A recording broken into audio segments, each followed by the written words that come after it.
Welcome सबको करना चाहूँगा मैं। आप लोग ने वक्त निकाला यहाँ पर और इस सक्सेसफुल ऑपरेशन को कवर करने के लिए आए हैं।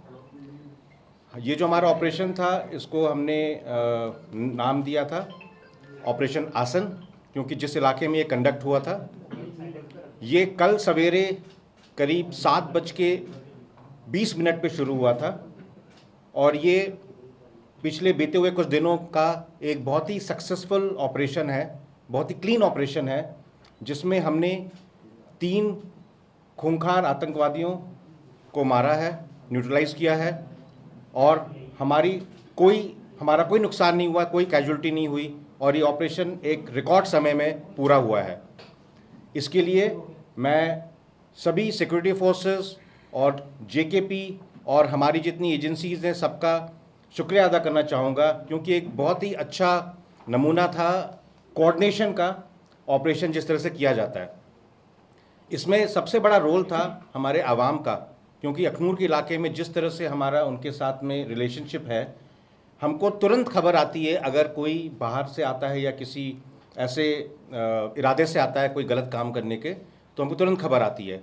और ये जब डिटेक्ट हुए थे लोग उस इलाके में तो गांव की तरफ से हमको तुरंत खबर आ गई थी, इसीलिए जो रिएक्शन था वो बहुत जल्दी हुआ। इस दौरान उन्होंने कोशिश करी, वो जिस पर्पज़ के लिए आए थे वो पर्पज़ नहीं हो पाया उनका, लेकिन कोशिश करी कि वो हमारे कॉन्वॉय पे कुछ फायर करेंगे, लेकिन हमारे ड्राइवर्स और क्यूआरटी की सूझबूझ से कोई नुकसान नहीं हुआ और तुरंत क्यूआरटी ने तैनात होकर इनको अपने उसी इलाके में पिन डाउन कर दिया और वहाँ से हिल नहीं पाए। ये टेररिस्ट जिस तरह से आर्म थे उससे हमको यकीन है कि ये आए थे कोई बड़ा काम करने, और पिछले कुछ दिनों से ये लगातार खबर आ रही थी और इन्होंने कई जगह ट्वीट भी किया था टेररिस्ट ऑर्गेनाइजेशंस ने कि वो कुछ बड़ा करके दिखाएंगे। इसलिए हमारे लोग तैयार थे, सारी एजेंसीज़ कोऑर्डिनेशन में काम करी थी, इंटेलिजेंसीज़, इलेक्ट्रॉनिक इंटेलिजेंस सब काम कर रहे थे और हमको खबर लगातार आ रही थी।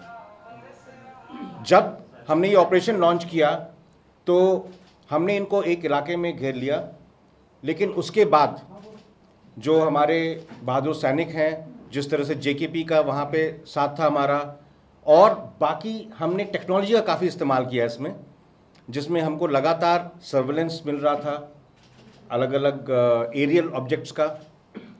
हमने अनमैन्ड व्हीकल्स यूज़ करे इसमें, हमने इसमें थोड़ा आर्टिफिशियल इंटेलिजेंस का इस्तेमाल किया और ये सब मिलाकर हमको एक बहुत ही जल्दी और बहुत ही सक्सेसफुल हमको नतीजा इसका मिला है। मुझे उम्मीद है कि इस तरह के ऑपरेशंस होंगे तो जो टेररिस्ट के मंसूबे वो नाकाम होंगे और उनका मनोबल कम होगा, वो आगे ऐसी कोशिश नहीं करेंगे। इस ऑपरेशन के दौरान हमने एक हमारा आर्मी डॉग खोया है, जो सर्च के दौरान आगे जब चल रहा था तो मिलिटेंट्स ने उस पर फायर किया था और इस आर्मी डॉग ने शहादत दी है और इसकी वजह से कई जानें बची हैं।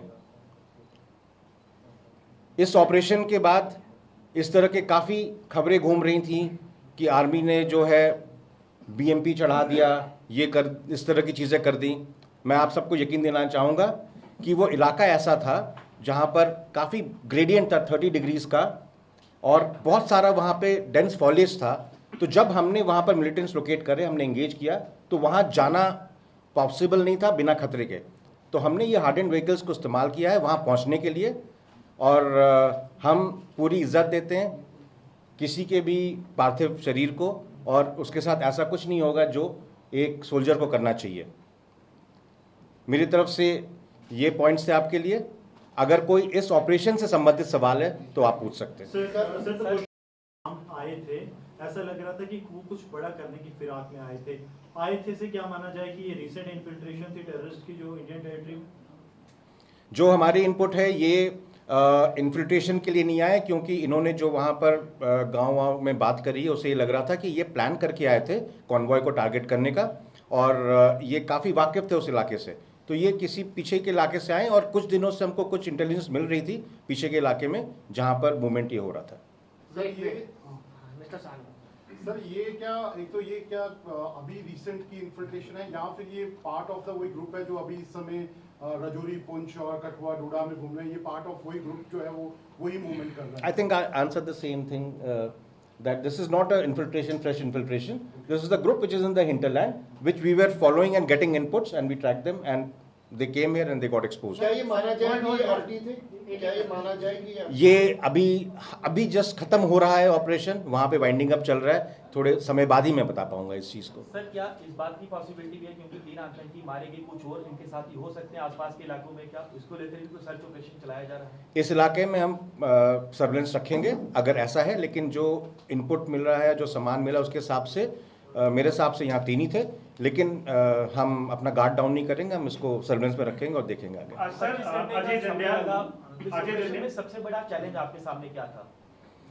इस ऑपरेशन में चैलेंज ये था कि आसपास विलेजेस थे और हमारा पहला एम होता है कि ऐसा कुछ ना हो जाए कि नुकसान हो किसी को, और जो टेरेन है वहाँ की जो फॉलिएज है वो काफ़ी घना है, तो उसमें लोकेट करना, आइडेंटिफाई करना थोड़ा मुश्किल होता है, लेकिन मेरे ख्याल से जिस तरह से ट्रेनिंग है ट्रुप्स की और जिस तरह से टेक्नोलॉजी हमारे पास है उससे हम इसको सक्सेसफुल कर पाए। सर जिस तरह से ये ऑपरेशन हुआ है, आपने कहा कि हो सकता है पीछे से आए हों, यहाँ पहले भी एक बार अटैक हो चुका है ग्रिफ पे, इससे पहले कुछ समय पहले यहाँ इनपुट था कि कोई सर्च भी आपने चलाया था, तो क्या ये एक पुराना इन्फिल्ट्रेशन रूप भी रहा है? तो क्या लग रहा है इनपुट किस तरह की पार की हैं, और ये जो टेररिस्ट हैं इस इलाके में काफ़ी दिन से थे, कोई और साथी यहाँ और हो सकते हैं, और क्या कोई कम्युनिकेशन डिवाइस भी इनसे मिला है जिसके कारण कोई कम्युनिकेट कर रहे थे पार?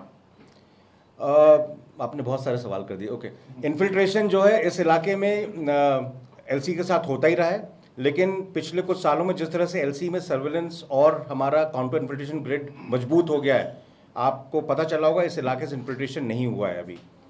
जहाँ तक ये हिंटरलैंड के ग्रुप के हैं, छोटे छोटे ग्रुप्स में घूम रहे हैं, ज़्यादा दिन तक यहाँ नहीं रहे होंगे, क्योंकि ज़्यादा दिन रहते तो पकड़े जाते, तो ये हाल ही में आए होंगे, किसी डायरेक्ट अटैक एक्शन के डायरेक्ट एक्शन के लिए आए होंगे, और क्योंकि हमारे लोकल्स भी हमारे साथ इस चीज़ में मदद करते हैं और वो नहीं मंजूर करते कि यहाँ पर कोई अशांति आए, तो तुरंत खबर आ जाती है और हम फिर उस पर एक्शन करते हैं। सर ऑफ लेट ये देखा गया है कि जो मोस्टली पीसफुल एरियाज हैं, चाहे कश्मीर में हो और जम्मू रीजन में भी, जहाँ पर काफ़ी देर से टेररिज्म नहीं था, उन एरियाज को टारगेट किया जा रहा है। Any specific reason which you feel कि क्या हो सकता है? Terrorism is all about sensationalizing things, so I think it gives them more sensationalized news, so maybe that's why. I got two small questions. One, that M4E rifle has been recovered. This is the first time that this kind of a rifle has been recovered during the operations in this area. And the second is, did they try to damage temple also to communalize atmosphere? M4 rifle, as of now we've got the information, but we are getting it. I think we'll ascertain that. But M4 rifle has been seen earlier with groups operating in other areas. So since this is the first direct encounter in this area, yes, you can say in this Akhnur sector it is the first time, but otherwise M4 rifle is known to be used by them now. As far as the temple is concerned, the area of operation was temple, a little spread area. But right now what we have done, we're just sanitizing the area to make sure that there are no mines or IDs or anything. We will have that area checked properly. Probably that's when we'll be able to come in. But I don't think there's been a deliberate attempt to damage the temple by anybody.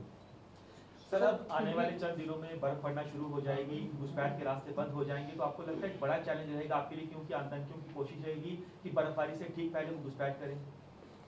ये तो हर साल ऐसा होता है कि pattern infiltration का change होता है बर्फ के साथ, और हम उसके लिए तैयार हैं। सर मेरा सवाल है कि जिस तरह से इंटरनेशनल स्पेयर पे भी और क्योंकि बहुत जगहों पे वार भी चल रहे हैं, तो पाकिस्तान से जो थ्रेट है, क्योंकि अफगानिस्तान से भी बहुत सारे आतंकवादी कोशिश कर रहे हैं पाकिस्तान के तो फिर जम्मू कश्मीर में आने के लिए, तो आगे के चैलेंजेस क्या रहेंगे? जिस तरह इन्होंने भी कहा बर्फबारी से पहले रूट्स खुले रहेंगे, उसके बाद बंद हो जाएंगे, तो उससे पहले थ्रेट तो रहेगा, तो किस तरह आगे के चैलेंज रहेंगे और किस तरह आप उसको डील करने के लिए तैयार हैं? चैलेंजेस वही हैं, इन्फिल्ट्रेशन का और टेररिस्ट एक्शन के चैलेंजेस वही हैं, और आई थिंक हम अब काफ़ी अच्छे प्रिपेयर्ड हैं, गियर्ड अप हैं इस चीज़ में। हाल ही के दिनों में आपने देखा होगा ऑपरेशन सारे सक्सेसफुल हो रहे हैं, और आई एम श्योर इससे इम्पैक्ट पड़ेगा टेररिज्म पे। सर अभी नॉर्थ ऑफ पीर पंचाल के इलाके में बीएसएफ का एक बयान आया था कि करीबन 150 आतंकी जो है उस इलाके के अंदर पीओके के अंदर ट्रेन तैयार बैठे हुए हैं। साउथ ऑफ पीर पंचाल की क्या स्टेटस है? इस इलाके के अंदर लॉन्च पैड पर कितने आतंकी आपके पास इनपुट्स हैं उस चीज़ों की? ये इनपुट बहुत एग्जैक्ट नहीं होता है, बट ये वेरी करता रहता है वक्त के साथ। आज की डेट में हमारे हिसाब से लॉन्च पैड के क्रॉस बढ़ती रहती घटती रहती नफरी 50 से 60 टेररिस्ट हो सकते हैं। ये इंटेलिजेंस सोर्सेज से हमको आया गया है, ये मेरे पास ये कैपेबिलिटी नहीं है इसको अप्रिशिएट करने की, but this is what joint intelligence has given to us. Sir Phantom